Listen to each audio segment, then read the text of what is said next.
voici de retour pour nos moments de discussion. Je dois vous présenter nos excuses pour ce magazine qui n'est pas allé à son terme sur l'économie du palmier à huile. Certainement que vous aurez d'autres occasions de revoir cela. Donc retour sur Actu Matin pour continuer avec le programme. Ce matin, nous sommes à l'étape des débats. Ce matin, j'ai prévu qu'on discute de la dernière sortie de Patrice Talon.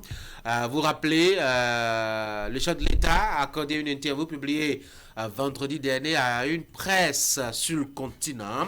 On va examiner un peu les grands axes abordés par l'homme et sa projection. Et pour en discuter ce matin, quelqu'un que vous aviez perdu de vue il y a un bout de temps maintenant. Eric Gaba, bonjour. Bonjour Tanguy. Voilà, arrivé. Merci. On a bien profité de ces congés, non? Ouais, plus ou moins.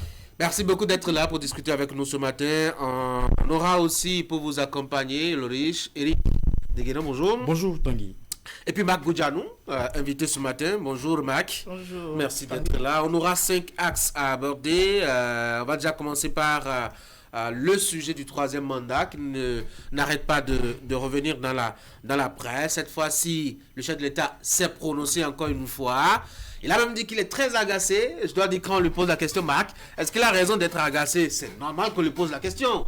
Effectivement, lorsqu'on se base sur la posture de l'homme et sur les antécédents en matière d'élection et en matière de paroles tenues, je pense que c'est d'autant plus normal que les Béninois et surtout les acteurs politiques se posent ces questions-là, parce que lorsque vous imaginez Patrice Talon prendre le pouvoir et dit qu'il fera du mandat unique une référence et qu'à un moment donné il change de langage, et sur plusieurs autres questions politiques, le chef de l'État a eu à avoir des revirements de situation, a eu à changer de langage. Donc c'est d'autant plus de questions qui intéressent la plupart des acteurs politiques, et aussi dans le climat actuel où on doit auditer par exemple le fichier électoral. On doit, les acteurs politiques au niveau de l'opposition sont en train de vouloir qu'on relise le code électoral également. Donc il y a un certain nombre de questions qui inquiètent beaucoup d'acteurs politiques, et donc on se demande si le chef de l'État est toujours dans la bonne foi de pouvoir laisser les choses et mettre en réalité la vivacité de notre démocratie toujours en exergue, ou bien il veut toujours quand même essayer de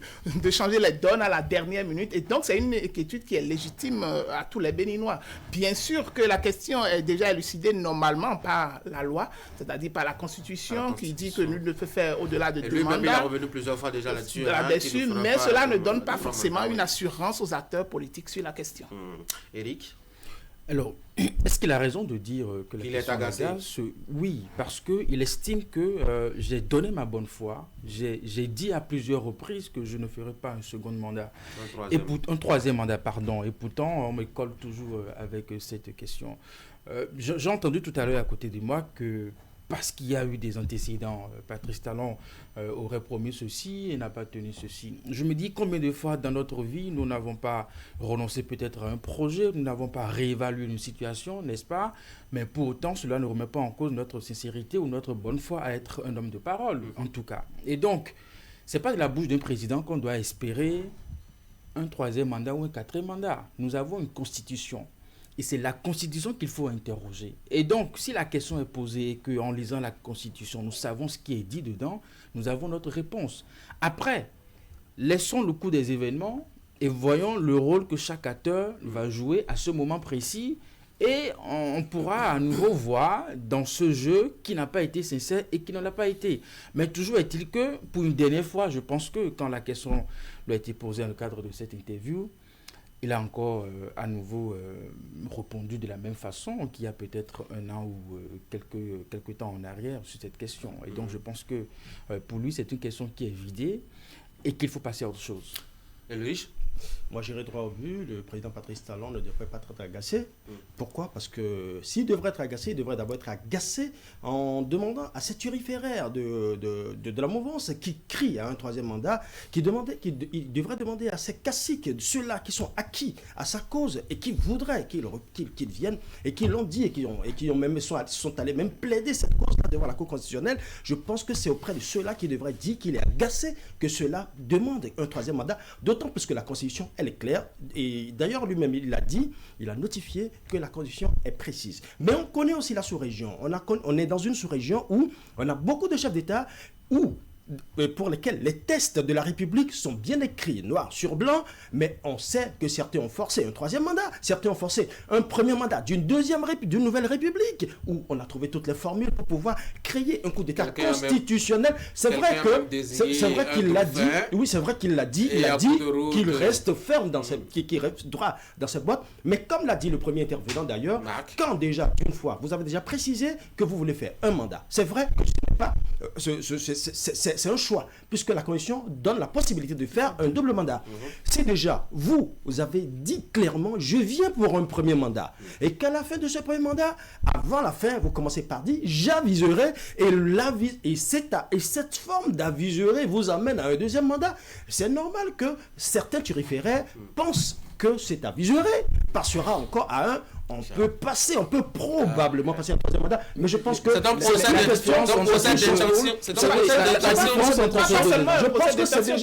c'était une occasion en or pour le président Patrice Talon de préciser qu'il ne sera pas candidat. Et je pense que là maintenant, les turiféraires doivent maintenant se calmer. Ceux qui sont les ardents défenseurs de ce troisième mandat, ils ont maintenant la paille pour aller se calmer. Et là où l'inquiétude était devenue un peu plus persistante, c'est que même au niveau des acteurs politiques qui étaient proches du chef de l'État et qui ont déjà commencé par avoir des ambitions politiques à un moment donné, ont été contraints à abandonner ces ambitions-là. Et donc, ça suscite la question de savoir, mais si éventuellement le chef de l'État veut partir et que les hommes, les bras droits qu'il avait autour de lui, et qu'on pouvait prétendre que c'est ceux-là qui pouvaient lui succéder, si ceux-là sont mis de côté et même parfois emprisonnés à un moment donné, alors il se pose la question de savoir si réellement est-ce que le chef de l'État était dans la même disposition à pouvoir partir. Et donc, on voudrait quand même comprendre cette bonne foi-là de sa part. Et donc, lorsqu'il revient sur la question et lorsqu'on lui pose la question avec insistance, il ne devait pas être agacé parce que les éléments sont là et tout le monde suit l'actualité politique de très près. Ce sont des éléments qu'il faut contextualiser. Vous savez, l'exemple que Ulrich a évoqué tout à l'heure,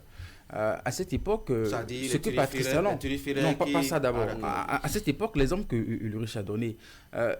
que Patrice Talon, comment on dit, après avoir déclaré qu'il fera un mandat et qu'il a fini par faire un deuxième mandat, en le faisant, n'a pas remis en cause notre Constitution. Mais la remise en cause, il n'a pas violé. C'est la question de la parole. Mais la parole que vous évoquez, la parole que vous évoquez, vous la mesurez à quoi? Mais à la personne qui l'a prononcée. Mais c'est ça son intégrité. Mais c'est la personne qui sait dans son fort intérieur les raisons pour lesquelles, n'est-ce pas, à un moment donné, il a renoncé à ce projet. C'est la personne qui le sait. Et je vous l'ai dit, mais combien de fois dans votre vie avez-vous renoncé à un projet? Est-ce que cela remet en cause votre sincérité d'homme, Ulrich? Je ne pense pas. Oui, si c'est donc c'est pas un jugement. C'est pas un jugement qu'il faut faire à la taille de la personne. Non. Ce qui est sûr, même si vous interrogez Patrice Talon aujourd'hui, en remontant en arrière, sur les raisons pour lesquelles il a fini par renoncer à ce projet, il vous dira un certain nombre de choses. Alors, vous et moi, nous ne savons pas. Si j'entends de l'argent chez vous, par exemple, je vous dis dans 2 semaines, je vous le rends. 2 semaines après, je vous dis, ben écoutez, je n'ai plus l'argent, 2 semaines, moi je reviendrai quand je voudrais. Je vous aurais convaincu. Une prochaine fois, si je viens passer votre sou, je suis sûr que vous n'allez pas avoir la grande et totale confiance au départ. Il y a une étape importante. Oui, laquelle? Je vous aurais convaincu sur les raisons pour lesquelles je n'ai pas pu honorer cet engagement. Et à vous de mesurer entre ces raisons la sincérité de ma parole et de me faire confiance à nouveau. Mais ce que je suis sûr que c'est déjà arrivé à chacun dans notre vie. Mais pourtant, on n'a pas perdu des amis pour autant pour ça. Et donc, la question est à ce niveau. Maintenant, ce n'est pas une loi. C'est pas une institution. Ça se mesure à la personne et dans son fort intérieur. Maintenant, je dis... C'est au-dessus de la loi. Hein? Je dis ensuite que, mais aujourd'hui, ce qu'on demande là nécessite qu'on porte en torse à notre Constitution. Et ça, c'est là toute la différence. Et c'est peut-être ce que Patrice Talon ne veut pas. En disant, mais la Constitution est claire. Et moi-même, je l'ai davantage verrouillée et renforcée. Mieux que d'autres dispositions dans notre sous-région.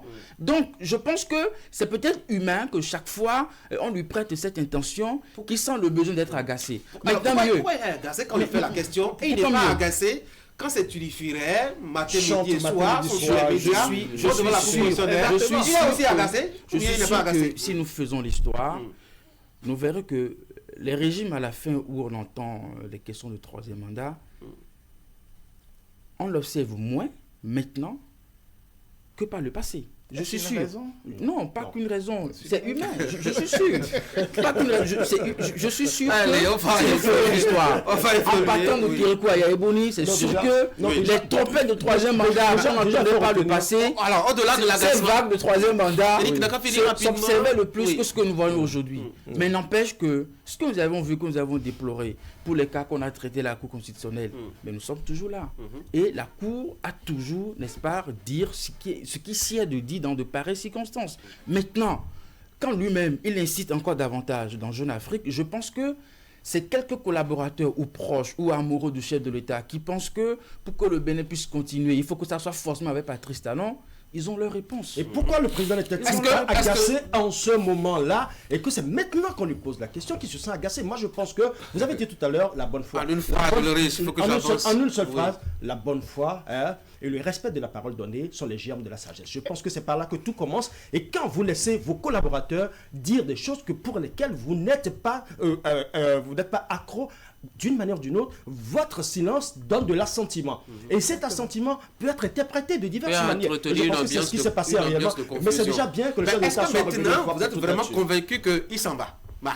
Bon, moi, je ne pourrais le dire, je ne suis pas totalement convaincu. Lorsque je sais que la concentration du pouvoir est au niveau du chef de l'État, le contrôle des institutions clés est à son pouvoir, donc je me dis... en sa faveur, donc je me dis, en quelque sorte, est-ce qu'il faut faire foi à ce qu'il dit? Encore que, lorsqu'on lui a posé la question de savoir qui sera son dauphin, il a dit qu'il va le dire seulement à la dernière minute, au moment venu, et vers la fin pratiquement. Et donc, si c'est vers la fin pratiquement qu'on aura connaissance de son dauphin, qui ne dit pas qu'il y aura cataclysme, qu'il y aura changement de choses, si au niveau des institutions, ce qu'il ne va pas changer un certain nombre de choses pour pouvoir quand même essayer de rendre possible ce troisième mandat. Et donc, je reste encore... en tout cas, dubitatif sur le sujet, et j'attends. Et Eric, la question? Il a le temps d'oublier la question. Non, il n'était plus ici. Non, on a posé une question. Oui. Non, mais écoutez. Il buvait. Je sais qu'on a posé une question à mon voisin, mais je ne sais pas si c'est la même question. Honnêtement. Désolé. Alors, ok, d'accord. Il avait fini. On m'a pas posé de questions. Moi, je suis sage. Je suis sage. Je prends la parole quand on me l'accorde, quand on me pose des questions. Eric, est-ce que maintenant, vous pensez que l'ombre est définitivement, je dois dire, effacée? Honnêtement, je suis de ceux qui pensent que ce n'est pas à la personne de Patrice Talon qu'il faut mesurer... la possibilité d'un troisième mandat, ou s'il va rester ou pas. Non, nous sommes dans une démocratie qui a une constitution et qu'il faut respecter. Et quand je me réfère à cela, eh bien, je sais qu'en 2026, celui qui est là n'a plus la possibilité d'être candidat. Et donc, par conséquent, la réponse est là. C'est définitivement clos, le sujet, Ulrich. Oui. Pour moi, je suis journaliste, je n'ai pas besoin de croire ou de ne pas croire en Patrice Talon. J'analyse les faits, je les commente. Et une première fois, Patrice Talon a dit qu'il avisera. Et il a avisé, nous l'avons vu, il est revenu. Et là, ce n'était pas anticonstitutionnel. Attention, je le précise, ce n'était pas anticonstitutionnel. Ici maintenant, les tests sont formels. Il ne peut plus revenir selon les tests. On a vu sous d'autres cieux qu'il y a eu des coups de force qui sont passés, des coups de force constitutionnels qui sont passés.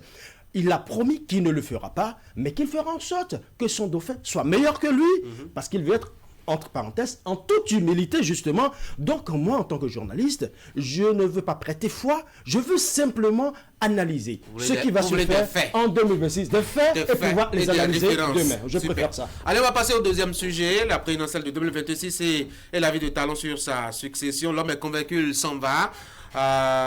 Et il aura certainement un successeur. Il n'exclut pas que ce successeur soit aussi une proposition qui vienne de Boni Yayi. Oui, bon. Ou un candidat de Boni Yayi. Oui, c'est vrai, parce qu'il dit que c'est vraiment probable que lui et Boni Yayi et lui puissent quand même soutenir peut-être le même candidat. Mais moi, je me dis, il y a déjà, à l'orée de 2026, déjà, vous avez vu les tractations qui se font. En l'occurrence, par exemple, le déplacement de Maître Adrien Roubedi, qui va voir déjà Boni Yayi, la rencontre de Soglo avec Boni Yayi, et un certain nombre d'acteurs politiques qui sont très clés au niveau en tout cas, de la classe politique. Système politique. Exactement. Et donc, dans cet ensemble, on voit même des gens qui étaient proches du chef de l'État aujourd'hui, qui sont en train de pouvoir avoir des positions un peu mitigées. Alors, dans ce sens-là, est-ce que vraiment, au niveau du choix de son candidat qui sera fait, est-ce que ça fera l'unanimité au sein de l'opposition que représente, dont le lead est porté beaucoup plus par Boni Yayi aujourd'hui? C'est lui qui décidera, si on le veut ou pas, du candidat qui sera issu de l'opposition. Dans le même concept que le chef de l'État dit que son candidat, par exemple, normalement, lorsqu'on lui a posé la question sur ce qui l'a fâché en réalité, je veux revenir un peu sur un sujet que vous n'avez pas évoqué, par exemple, le cas de Boko, par exemple, où il dit que normalement, il ne voudrait pas que le candidat soit issu de sa famille ou de son clan. Mais quand il a chuté, lorsqu'on lui demandait sur le choix du candidat qu'il fera, il dit en même temps que ce candidat doit être de sa famille. Et donc, quand il parle de sa famille, il veut dire quoi en réalité à ce niveau-là également? Et donc, moi, je me dis qu'en réalité, le candidat que le chef de l'État va choisir et qu'il dit qu'il va choisir ce candidat à la dernière minute, ça porte peut-être un peu à confusion où l'on se dit, mais si le candidat à un moment donné ne devait pas être issu de votre famille et que c'est pour ça que vous avez écarté un certain nombre de leaders politiques qui étaient à vos côtés à un moment donné, je ne veux même pas parler seulement du cas de Boko, il y a beaucoup d'autres cas également, et qu'aujourd'hui vous voulez choisir un candidat qui soit issu en quelque sorte de vos proches et de votre famille en réalité, et donc vous êtes sûr que cela fera l'unanimité au sein de la classe politique, alors qu'on sait que par rapport aux grands partis de la grande mouvance présidentielle, il y a des leaders qui sont là, qui sont des leaders clés et qui aspirent, d'accord, au pouvoir d'État et qui manifestent à chaque fois leur envie pour la chose étatique. Aujourd'hui, maintenant, si le chef de l'État décide de le faire, j'espère qu'à un moment donné, ça ne va pas frustrer les uns et les autres. Il dit, oui, le riche, il dit qu'il n'exclut pas que Boni Yayi et lui soutiennent à la fin le même candidat. S'il y a un domaine par excellence où il ne faut jamais dire jamais, c'est bien évidemment la politique. Où vous pouvez voir de pires ennemis d'hier se retrouver autour d'une même table et autour d'un même candidat. Ça peut arriver. Qui pourrait être ce vénard? Non, ce vénard, on le verra bien. Mais pour l'instant, laissez-moi douter. Permettez-moi de douter pour l'instant de cette affirmation. Parce que quand je vois un peu le terrain politique tel qu'il se présente aujourd'hui, j'ai du mal à croire. Pour vous dire la vérité, j'ai du mal à croire parce que je vois deux camps diamétralement opposés, avec des ambitions diamétralement opposées, et je vois aussi des méthodes diamétralement opposées, dont je suis vraiment dans le doute, je suis vraiment pessimiste par rapport à cela. Je me dis, est-ce que véritablement Boni Yayi et Patrice Talon vont s'entendre autour du même candidat? C'est bien possible, puisque je l'ai dit à l'entame, il n'y a qu'un seul domaine par excellence dans lequel on ne dit jamais. Et Eric? Oui, c'est une possibilité. Moi, je pense que c'est une pêche tendue, que les deux hommes s'associent peut-être autour d'une table et discutent d'une probable candidature d'une personne. C'est possible, mais bon, après, on je vais imaginer le schéma, Boni Yayi assis, Talon assis. Qui est-ce qu'on remet le Bénin en 2026? Bon, tu penses à qui? Toi, bon, tu penses à qui? L'homme providentiel. Ah oui. Peut-être que le discours est plus politique que réaliste. Voilà, dans la mesure où, peut-être qu'en le disant, Patrice Talon est en train de forcer à nouveau peut-être un dialogue entre lui et son ami. Et voilà. Et donc, alors, Delong avait dit en 2016 qu'avant même que Zinioulel Zissou ne soit le candidat porté par la mouvance, Patrice Talon avait songé aussi à l'homme. À Lionel Zissou, c'est vrai, oui. c'est vrai. Mais dans la posture actuelle, est-ce que Lionel Zissou, c'est vrai qu'il pourrait faire il y a un rapprochement actuellement avec entre les deux. Et d'ailleurs, dans l'interview, il a dit qu'il est très proche de Zissou. Et donc, alors qu'on connaît le passé que Zissou avait avec le pouvoir sortant de Boni Yayi à l'époque, où aujourd'hui, maintenant, Zissou est en train de refaire son image et travaille peut-être aux côtés de Patrice Talon à un moment donné à l'international, si on peut l'oser dire. Et aujourd'hui, si Zissou doit être peut-être le candidat qui va unir les deux hommes, peut-être il serait, tel que l'a dit mon vis-à-vis, c'est que riche, c'est qu'il pourrait avoir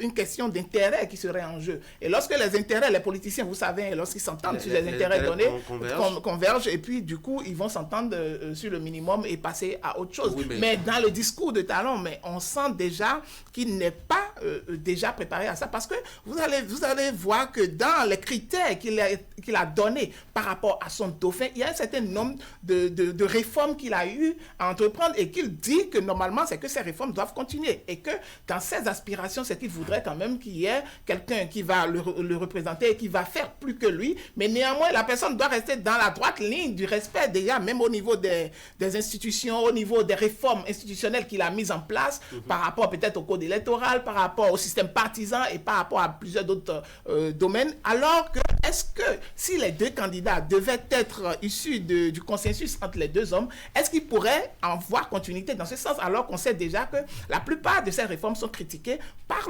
l'opposition et en la personne de Boni Yayi et de toute son équipe. Lionel Zissou, peut-être. Mais l'homme a eu quelques antécédents avec la justice. Je ne sais pas si ça devrait être un élément qui complique sa candidature. Quelques antécédents avec la justice, mais j'aimerais bien déjà qu'on aille voir un peu son acte de naissance pour voir s'il est encore en phase de se retrouver en bonne posture. Parce que là, je vais chercher rapidement son âge. Je l'avoue, il faut véritablement aller vérifier cela d'abord parce que la Constitution, elle est assez claire, surtout en termes d'âge. Donc, je pense que c'est un aspect important à regarder de très près. Et l'autre aspect aussi, c'est vrai que quand des critères bien précis sont donnés, et moi je regarde un peu plus la manière dont le président de la République définit, ou du moins caricature son dauphin, il dit qu'il viendra à la dernière minute, qu'il va l'annoncer à la dernière minute. En un mot, vous allez remarquer que c'est déjà une volonté. 70 ans. 70, vous voyez comme je l'ai dit, exactement. Vous voyez? Donc ça, avec cet aspect déjà, vous comprenez ce que je veux dire. Et l'autre aspect, c'est que quand le président dit que c'est à la dernière minute, bien à la dernière minute, qu'on saura son dauphin, c'est déjà faire en sorte d'étouffer toute velléité au sein de la masse, c'est-à-dire ceux-là qui sont au sein de sa mouvance. Donc, si quelqu'un se lève et dit « Bon, je vais être candidat » sans que le maître du jeu ne donne véritablement la main du jeu, mais celui-là se fera griller. On en a vu qui se sont fait griller. Je ne cite pas de nom. Deuxième chose, on est en train de vivre aussi un système où on veut d'abord voir quel est le jeu défini par le camp d'en face, je vais parler de l'opposition, pour pouvoir y contrecarrer quelqu'un qui est véritablement à la hauteur. Et donc, je pense que le jeu sera assez intéressant à prendre. La probabilité de Lionel Zissou est écartée. Complètement écartée. Est-ce que quelque part, Patrice Talon ne se contredit pas? On a entendu ses soutiens dire on va lancer, je dois dire, un test à l'interne. On va mettre en place un comité qui va évaluer les candidatures, etc., afin de choisir. Si à la fin lui-même dit que c'est lui qui va se désigner, est-ce que ce n'est pas contradictoire quelque part? Peut-être qu'en le disant, il garde peut-être en silence les tractations, peut-être qu'il aura avec ses formations politiques. Parce que dans son interview, il n'a pas manqué de préciser que il faut un candidat qui soit dans sa dynamique. Bon, pas forcément dans sa dynamique, en tout cas, qui soit dans l'esprit de la réforme du système partisan, qui voudrait qu'au niveau des partis politiques, on ait véritablement un candidat. Et là, d'ailleurs, dit qu'avec son ami Olivier Bokor, c'est à ça qu'ils ont travaillé. C'est même pour ça qu'il n'a pas compris l'ambition qu'il nourrissait en dehors de ce cadre, en dehors de ce système qu'ils ont quand même bâti ensemble. Donc, je pense alors une fois qu'à travers ça, on peut imaginer que le choix qui sera fait sera donc fidèle à ce principe où on veut au moins dans notre histoire que le candidat soit issu des formations politiques. Pourquoi on veut nous imposer ça? Bon, ce n'est pas une imposition, je pense qu'aujourd'hui, ça tient le d'une logique. Parce que nous avons une réforme, nous avons de grands ensembles, nous voulons finir avec, comment on dit, cette mauvaise habitude que nous avons en termes électoraux ou à la veille des élections. Vous avez des formations politiques qui ont travaillé sur le terrain pendant plusieurs années, mais après, on va chercher quelqu'un pour être président. Je pense que c'est avec ça qu'on veut finir. Et est-ce que ça va être le cas? Patrice Talon nous donne la réponse qu'il y travaille et que le travail est en cours. Maintenant, sur le délai, je pense qu'il avait déjà donné un délai de 6 mois parce qu'il pense que c'est inutile de lancer les hostilités pour perturber inutilement l'action gouvernementale. Il faut permettre aux gens d'être consacrés. Il est revenu d'ailleurs là-dessus à l'occasion. Voilà, allez, troisième sujet, c'est la condamnation de Bokor à 20 ans de prison pour l'affaire que vous savez. Désormais, on a la version officielle de Patrice Talon, mais aussi ses sentiments. Et le riche, l'homme dit qu'il est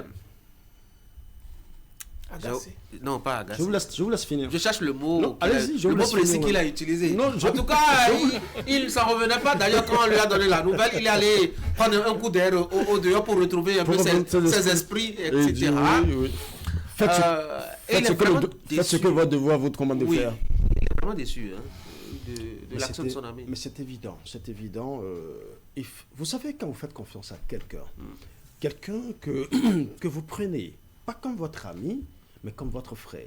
Et qu'il vous souvienne que le président Patrice Talon a dit, si quelqu'un peut me voir en culotte, c'est bien, Bokor. Vous savez, quand vous êtes à ce degré d'amitié, pour ne pas dire intimité, pour que les gens ne pervertissent pas mes propos, quand vous êtes à ce niveau d'amitié, de sympathie, vous devez comprendre que là, la loyauté doit être de mise. Et vous l'avez vu à la fin, lorsqu'on lui a posé la question de Proust, on lui a dit qu'est-ce qu'il déteste par-dessus tout. Il dit la déloyauté.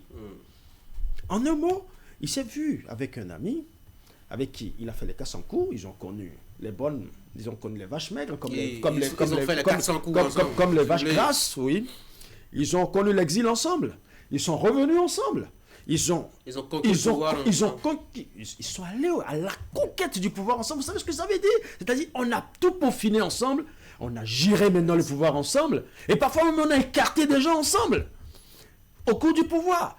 Mais subitement, celui-là avec qui j'ai fait tous ces Kassankou veut m'écarter du pouvoir. Vous savez ce que ça fait? C'est que c'est un choc terrible.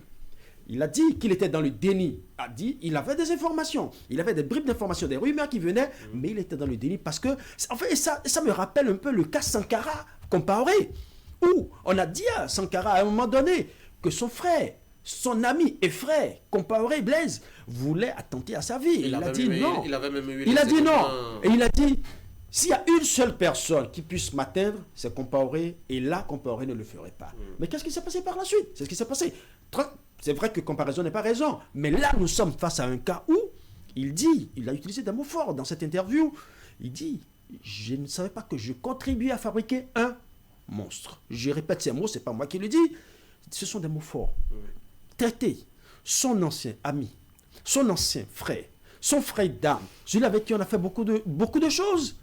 Qu'on le traite de monstre, ça veut dire qu'ils sont venus... mais les grandes amitiés sont appelées... Moi, je suis un peu surpris que Patrice Talon soit surpris. De l'amour à la haine, il n'y a qu'un seul pas. Et ce pas peut être défini par la déloyauté. Je ne sais pas ce qui s'est passé entre eux. Je ne sais pas pourquoi l'autre a voulu le faire. Est-ce que ce qui a été fait jusque-là est clair? Jusqu'à présent, nous n'avons eu que des versions officielles, mais comme je l'ai dit en politique, il y a toujours les jeux de coulisses, les jeux de couloir et des choses qu'on ne sait jamais. Les plus grandes et les plus vieilles amitiés, relativement, notamment en politique, sont toujours...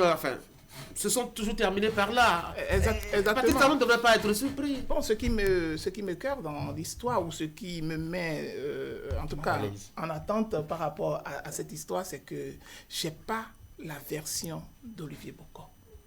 Et il a été très court. Il a été très court. En réalité, la façon dont le chef d'État, par exemple, est rentré dans certains détails, par exemple, j'aurais aimé entendre Olivier Bokor sur un certain nombre de détails. Vous savez, tel que Ulrich l'a dit, c'est que Olivier Bokor était le vice-président presque, ou était même le président. Voilà, donc il gérait... Quelqu'un à qui on a confié le service des renseignements, les renseignements. Et c'est lui qui discutait avec les acteurs politiques, les acteurs sociaux, les opérateurs économiques. Et donc, ça veut dire qu'il y avait une confiance très, très renforcée au niveau des deux hommes.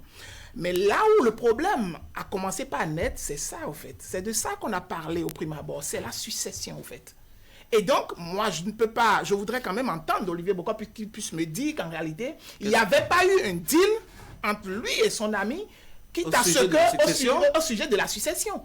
S'il y avait eu un deal et qu'entre amis, on s'était dit qu'après toi, j'allais prendre le flambeau et qu'à un moment donné, je commence pas à désirer, à avoir cette envie, parce qu'en réalité, j'ai déjà goûté, d'accord, en tout cas, aux bonnes choses du pouvoir, parce qu'ayant partagé le pouvoir avec toi, donc je m'estime être en mesure de pouvoir te remplacer valablement. Encore que toutes les réformes qui ont été mises en place, Olivier Bokor les a accompagnées autant que le chef de l'État. Et donc, si à ce moment donné, on voit que le chef de l'État commence à manifester, en tout cas, une opposition à ses ambitions, c'est normal que l'homme puisse commencer par se mettre en position parce qu'il se dit, mais tout le temps, je me suis sacrifié, tout le temps, j'étais aux côtés de l'homme, tout le temps, j'ai tout fait, mais au moment où je devais être servi, alors, mon ami me dit, attends d'abord, tu ne pourras pas parce que je ne voudrais pas, parce que le chef de l'État l'a dit dans son discours, je ne veux pas qu'un proche, quelqu'un ici de mon camp, puisse prendre le pouvoir après moi. Et donc, ça peut donner lieu à des frustrations, même entre amis, lorsque vous vous donnez des engagements. C'est pourquoi on parlait tout à l'heure de la parole donnée. La parole donnée, c'est très important,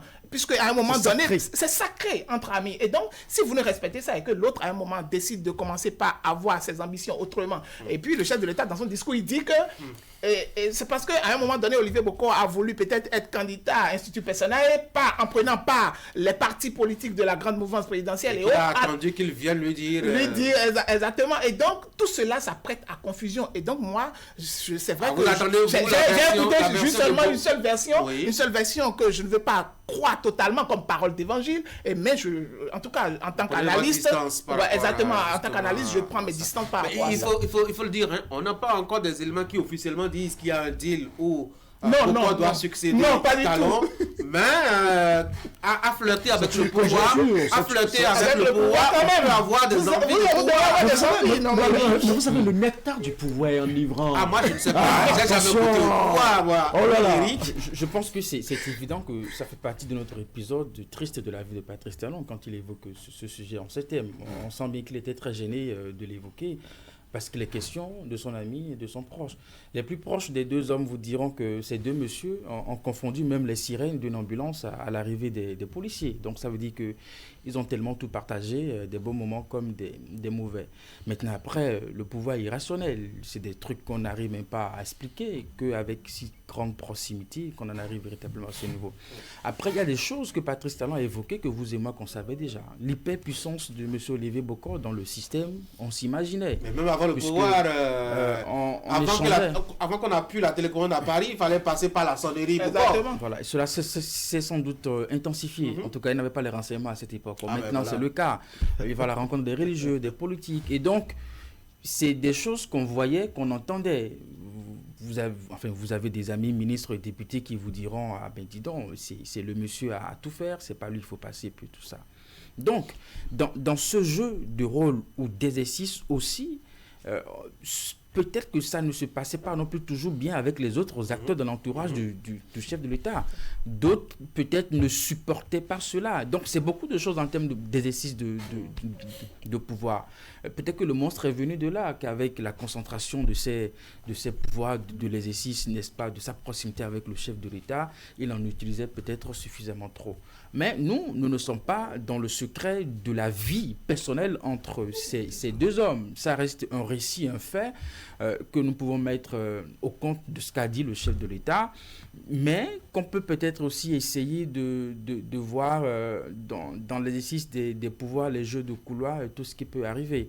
Je pense aussi que, en le disant, Patrice Talon estime que, et je pense qu'il a dit plusieurs fois aussi, qu'il ne fera pas la promotion de ses amis, n'est-ce pas, dans oui, je crois que c'est la troisième fois qu'il le dit sur la place publique. La troisième fois qu'il le dit. Et encore dans Jeune Afrique, il insiste, plus proche que moi, je pense que tout le monde va penser à M. Olivier Bokor. Et donc, ça, peut-être aussi que M. Olivier Bokor le savait.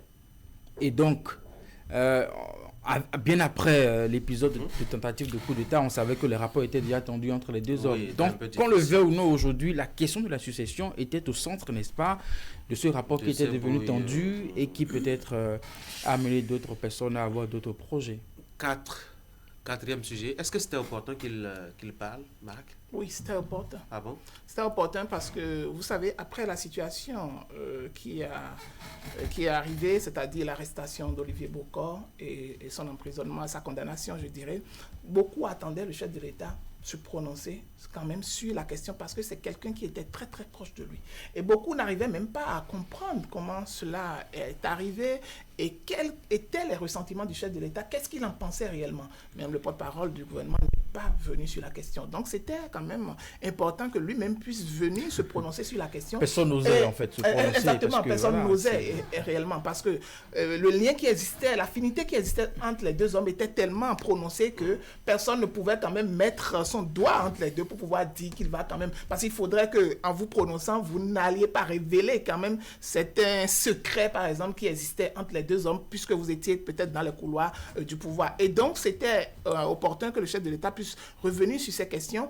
Et ça faisait en réalité partie des questions les plus importantes pour lesquelles peut-être il a eu à parler.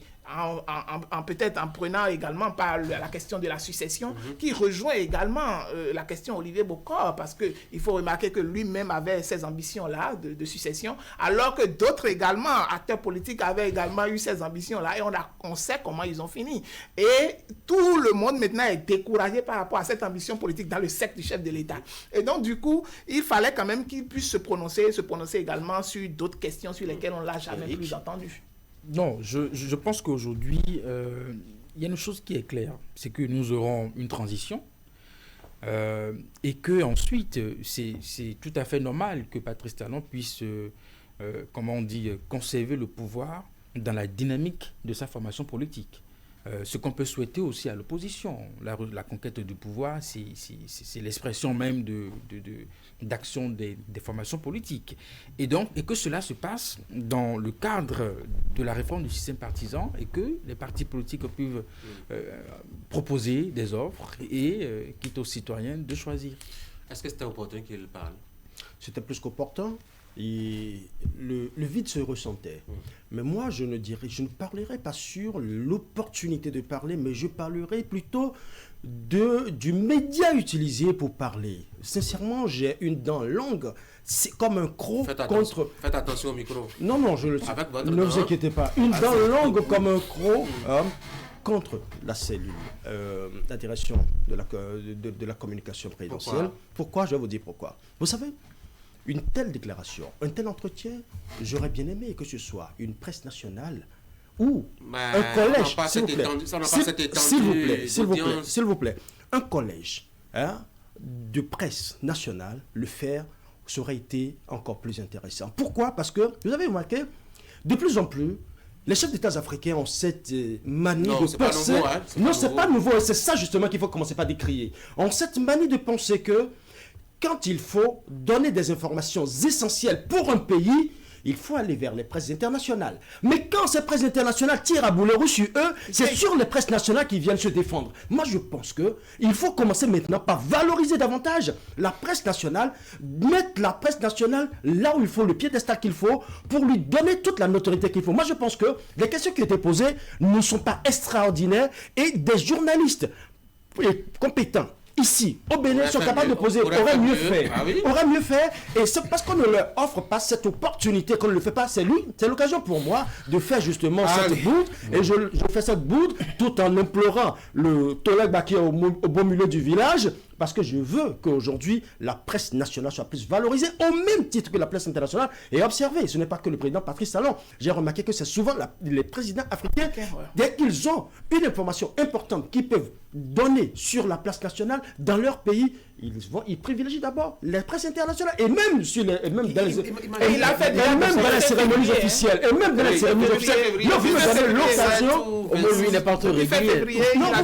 Vous voyez, même dans les événements officiels. On a vu le Vaudou Days récemment. On a vu quand on a fini, le ministre, c'est encore une bourde que vous me permettez de dire, le ministre de la Culture a eu le temps de recevoir la presse internationale. Mais ceux-là qui sont sur le plan national et qui ont travaillé de bout en bout, qui ont communiqué, qui ont fait des reportages, des investigations sur le Vaudou, sur justement les Vaudou Days, et même qui ont sorti la magnanimité, l'extraordinaire force du Vaudou, ces journalistes béninois, qu'est-ce qu'ils ont reçu en retour? Même pas un merci, s'il vous plaît. Et je pense que c'est le moment pour nos autorités de redorer la presse béninoise, de monter la presse béninoise la presse internationale déjeunait, et c'est important. Donc, regardez la presse internationale déjeunait, et les journalistes béninois étaient debout, regardaient le ministre déjeuner avec la presse internationale. C'est le moment de le dire, justement.